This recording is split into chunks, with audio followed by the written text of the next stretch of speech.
Hello, I'm Tony Guida. This is My New York. There's a world-famous landmark on East 42nd Street, a pile of resplendent architecture and visionary engineering, Grand Central Terminal, evoking the Gilded Age of train travel, symbolizing the ascent of a major American city. Grand Central was also a hub of black servitude, its porters known as redcaps, little more than smartly attired beasts of burden. Their story is central to a new biography, Boss of the Grips, the life of James H. Williams and the Redcaps of Grand Central Terminal. Author Eric K. Washington resurrects an influential but forgotten African-American New Yorker. Next.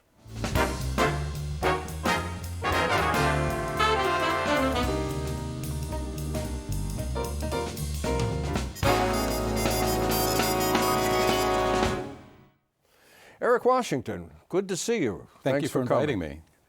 This is quite a book. I want to start with what I think is a rather bold claim you make for Mr. Williams. You call him part of the central nervous system of the Harlem Renaissance. Seems a little much. He was, in terms of the people who he was connected to, both within his family and by his extended family, the people he worked with, the people he hired, many of whom were performers, artists, and the people who were in the social circles that he was a part of, all those Venn circles that were sort of overlapping, and he was at the center of that. But as my history maybe is faulty, but the Harlem Renaissance begins in the 20s, more or less, right? Yes, and his period overlapped that. He's born on 15th Street, downtown, in 1878. Yeah. He dies in 1948, and his career overlaps that period of the Harlem Renaissance at Grand Central. He starts there in 1903, and he's there until his death in 1948. Well, let's talk about him. Who was this guy? He was a native New Yorker. His parents were formerly enslaved from Virginia. They came to New York probably about 1873. That's when the documentation kind of finds his father working at a posh hotel, living in a very unposh section of the city on Thompson Street. So there's that dichotomy. Yeah, that what is now the village, Thompson and Sullivan. And Sullivan, yeah. And all those streets are very grand, but they weren't then. They weren't then. I mean, now we couldn't afford to live there, but at the time, none of us could. No. At the time, it was one of the more notorious areas of town. This is an area that. Notably Jacob Riis, the journalist, would focus on. It was dubbed Little Africa, but that was also a dubbing of pretty much any place where there were concentrated African Americans living. But he lands there from Virginia, and we don't know. We know the address, but we don't know, how he got there. But like a lot of people did, new to the city. But he's a hotel waiter, and he's working at one of the more posh hotels in New York, Sturtevant House, which is now the site of the Ace Hotel on Broadway and 29th Street. Different building, but the same footprint. And James is living in this tenement area, but the portrait you paint of him is this guy has a way with people. He's very ambitious, and he's quite a go-getter. He is. He strikes me, when getting a bead on him, he strikes me as sort of a mellow guy, but he's determined, and he's a race man. He's dedicated, from all that everyone says about him, to uplifting the race, which is a popular theme at the time. And then he gets this job. He's the first black red cap. He wasn't the first red cap. It started out in 1895. It was all white. All white, about a dozen fellows who spoke more than one language. That was one of the requirements. And they were supposed to be walking encyclopedias. That didn't change. But by dint of being white and having language skills was not a bad thing. They could move up. They could be promoted to other positions, or they could find other jobs. And I think that while they were described explicitly as not being porters, they were not supposed to be carrying other people's baggages so much, maybe a hat box here and a valise there, a small child helping, escort young women who were increasingly traveling by themselves more often in the 1890s, off the train and getting them to a taxi stand or a trolley. They became quickly disillusioned with the job, because I'm sure that even if you're a gallant and you're there to help, you end up carrying more than you bargained for. The vision you're talking about of what this position was is what the railroad put forth, but the reality became something quite different. Exactly. So in about 8 years, in 1903, Williams integrates this all-white workforce. Yeah, he's, as you say, the first black red cap. And the definitions of the job sort of changes. While it was explicit that they were not porters, the original crew, that was sort of taken for granted that if they were African Americans, they're used to being put to work. And like the Pullman porters who rode the rails, the red caps who worked the stations, by becoming all black, which they did like within a year of Williams being hired, it seems like it was a calculated maneuver to just make it uniformly black, like their kin who were riding the rails, the Pullman porters. And the definition also changed in terms of what they were supposed to do and what they needed to do in order to earn a living. So they were carrying more bags, babies, all manner of things, a lot of golf clubs. It seemed like there was this golf craze between men and women. So the depictions that you see in magazine advertisements or just candid photos, red caps are often carrying all of this stuff on their back. Plus, what did not change, they were still supposed to be and were walking encyclopedias. It was encyclopedias about the city, like where can I, and how to, interesting places to see, things right, how do I get to the polo grounds? Where can I eat before my next train comes? Where's the track that I have to get to? What else is there to do in town in the time that I have between my connections? That sort of thing. And so it was an interesting other thing, because they, by uniform, by their red caps, but also by their race, they were easy to identify. And they also had, sort of ironically, a sense for passengers of being people in authority. Because you come out and you're in a strange place, you need to ask a question, they're immediately visible. So Williams, being conscious of this, and he's the one who hired and trained all of these people, used this position, which is the bottom level, the bottom stratum of all of the departments in Grand Central. Even though it was like, we're relegated to this, but let's take it and let's make it work. And what he particularly did, not exclusively, but particularly, he hired young black college men. Yeah, I think you say something like 40% of the men he hired. Yeah, it was like 1 in 3 were like had college training, and they're in college for all disciplines, doctors, lawyers, and everybody needs to defray their school costs while they're studying. So this was sort of an ideal position if you couldn't, when there were few positions that you could get by dint of race. And many of those people went on to become notable people, more notable than he was. Why did he hit on that idea to again, hire it was part of that uplift movement. That was a major theme. We need to find jobs that are sort of constant to allow us to continue to pursue this dream, which is getting your degree, so that you can practice and be of service to the community, to the broader community. So he saw this as very important, and if this is the base that we've got to work with, then we'll make it work. He's building the beginnings of a middle class. Exactly. These jobs, the red caps and the Pullman porters at the time were viewed as really, you were kind of moving up, because they were steady, they were rigorous, but this was a way of getting a foothold in the black middle class. And they were highly respected, highly regarded by other community groups. He was I'm sorry. No, I was going to say, you talk about moving up, but if I understand the book correctly, they could not move up in the railroad. Right. They were going to be in those jobs, and they weren't going to get promoted because they were black. Exactly. And so they were not moving up in the railroad, but by being able to, say, if you were a student, being able to continue in school because you've got a job to help defray your costs. you graduate, and then you're a doctor in the community, you're a journalist in the community, you're a cleric in the community. So you're able to finish this pursuit that you have by having this job. But also they were integral to a lot of the community organizations. One of the things that Williams did, organizing for the Red Caps was a different kind of organizing that the Pullman Porters did, where they formed a union for collective bargaining.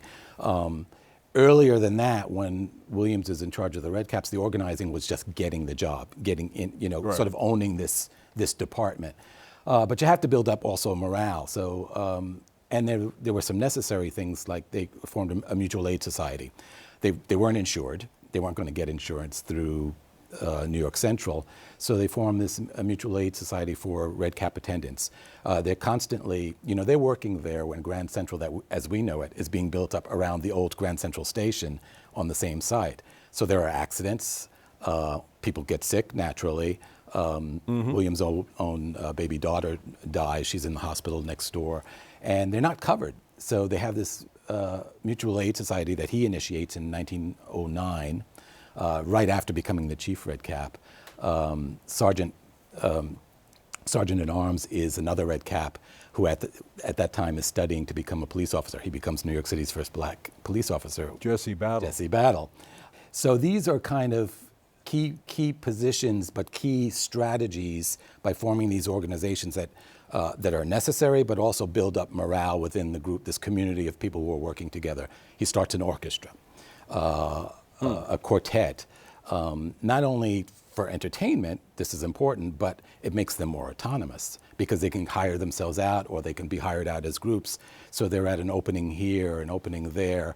So he's constantly doing these things that force his elements of his workforce, who are representing Grand Central, the baseball team. They've got Grand Central's insignia.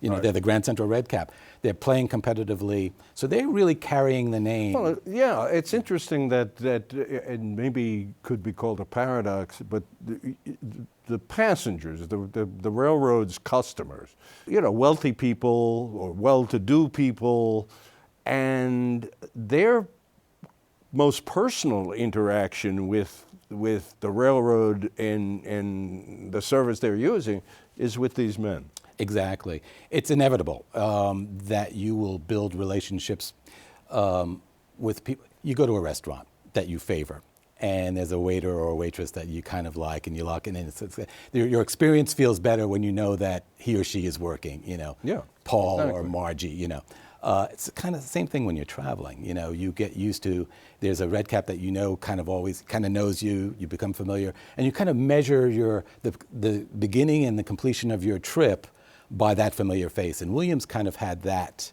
with a lot of people. He had it nailed. He had it nailed. When you go through some of the pictures in the book, you see him with Al Smith. Al Smith, Governor Smith. Who ran for president. Mayor Walker. Joe Louis. He was on he was on a first name basis with people like Eleanor Roosevelt, both presidents. All the Roosevelts. All Yes. the Roosevelts. Yeah. And seeing this guy, I mean, he was kind of like a celebrity in his own right. I think in the Harlem community. He was more broadly known than just at the railroad, but he was always regarded by other the elite, the black elite of Harlem, as somebody in position to get things done.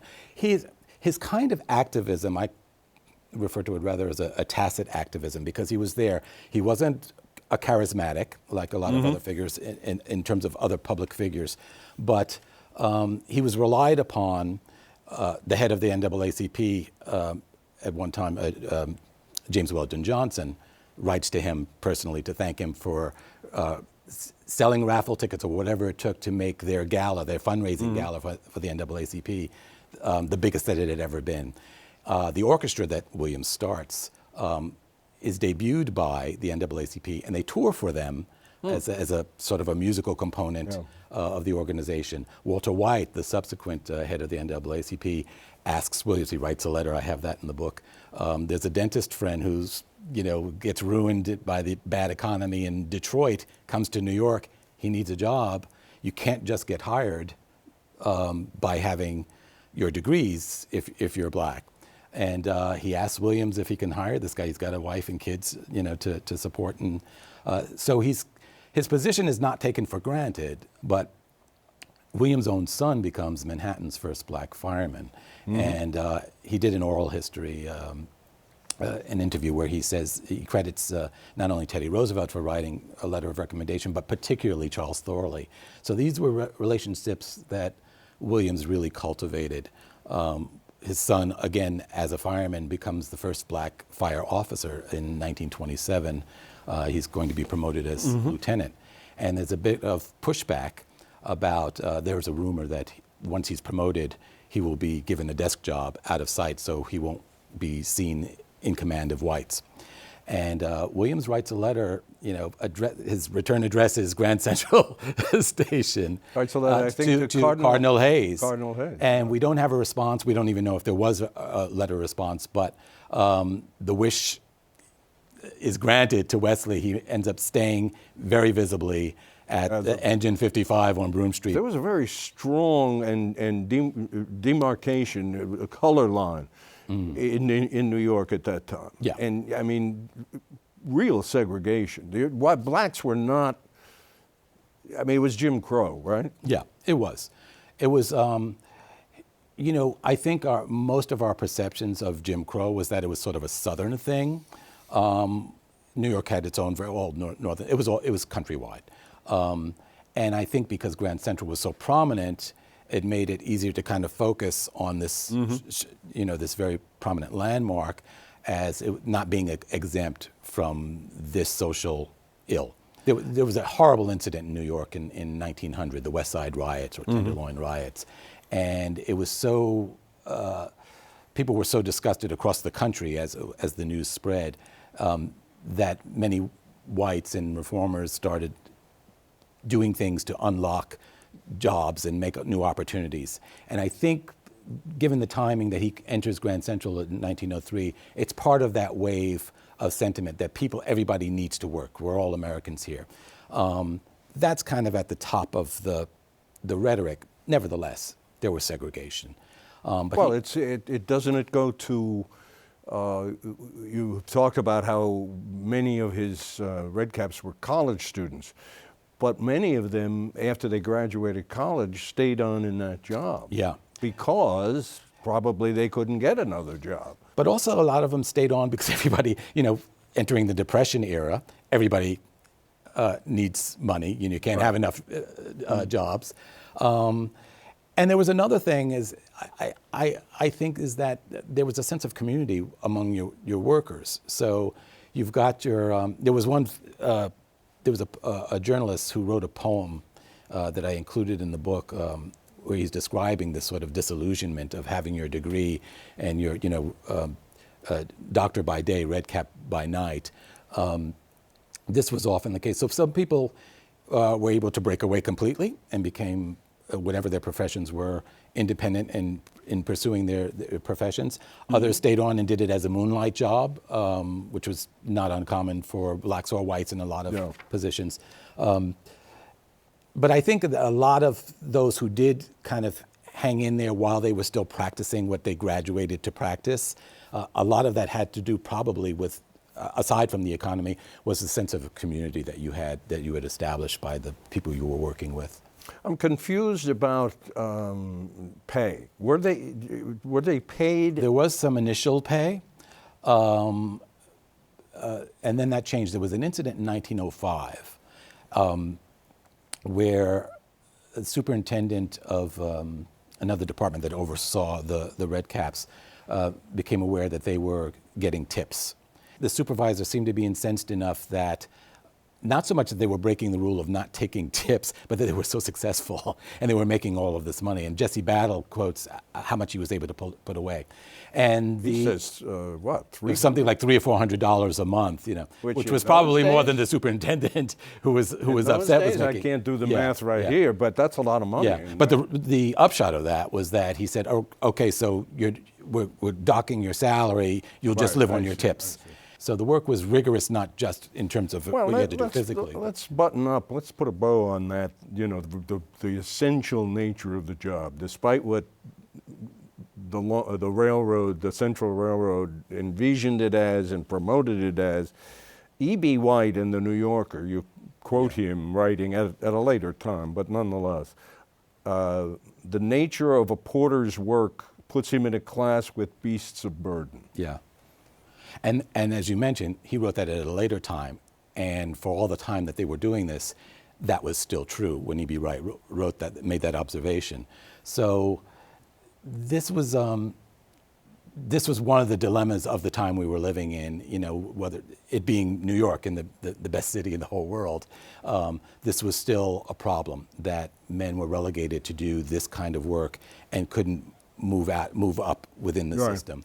As the years progressed with Chief Williams' leadership, there was some dissidents, and you quote one who were unhappy with the leadership, who felt the whole group was unorganized, and not by that, not disorganized, but unorganized. And he felt they needed a union, and they eventually did unionize. But interestingly, Williams never offers an opinion on whether he supported it or didn't. Yeah, and my sense is because there's no clear documentation as to what his feelings were about it, my sense from the context is that he was sympathetic to it. By the time they form a union like the Pullman Porters had in 1925, when they do it in the late 30s, around 1940, there was one article, and I couldn't find more than that, where they said Williams is silent on this issue, and from the context of what was surrounding this effort to form a trade union, it almost felt that was a showpiece, as if to demonstrate to the admins of New York Central who might have been concerned that they had a black man in charge and he's bound to be sympathetic with the rest of the crew, that he's okay. Of any of the other complaints about the job that were publicized, they were never direct, they were never personal against Williams. Him, yeah. And I think, I suspect that might have been a strategy, because everyone understood the importance of his position in terms of being that sort of silent partner, that tacit activism that he was capable of. You can be outside doing your thing, but somebody's got to turn off the lights and turn them on, Right. And he had the position to do that. Even, you point out that even after they did unionize, the union that was above them made things pretty tough for them in terms of, they were again segregated. Exactly, and this was a constant theme where when they wanted to work, there were only certain jobs they were allowed to work in. When they wanted to organize, those who were in charge of the union, who were the body of the union, wanted to restrict their powers, their voting powers or whatever. And then when they really were on the verge of really organizing, the railroads themselves denied that they were even workers. They claimed that, we kind of tolerate their being here, they're part of the ambience, which was contrary to, their regulations. How did you come by this story? It was rather by accident. I was giving a tour for the centennial of Grand Central Terminal in 2013 for the Municipal Art Society, and I'm a freelance writer, so I wanted to write something about Grand Central in league with the centennial. I didn't want to write about the architecture. Everybody was going to be focusing on the architecture. And I knew there was a long historical relationship between African Americans and the railroad. So I hit pay dirt because whatever was going on in Grand Central, everybody else is watching and is trying to emulate at other railroads. So if there's a black red cap that starts at Grand Central, everybody else is going to do the same thing. How do you see his story, Williams' story, as relevant today? Or is it relevant? I think it is relevant because it's not, I'm not interested in celebrating the work. The work was awful, But what is to be celebrated is this sense of personal industry, determination, and being able to, as African-American proverb, to make a way out of no way. It's that, all right, there was always the choice, like, if this is all you're going to give us, we're not taking it, you know. People needed to feed their families, feed themselves, and the position was like, we know what it is. We know what little it is. We know what we might be able to do with it. That might not have been imminently clear at the moment, but we'll take it, and then we'll figure out what we can do with it. And they figured out and he figured it out plenty. With Williams's guidance and leadership. Yeah, and I think in many ways it hasn't really.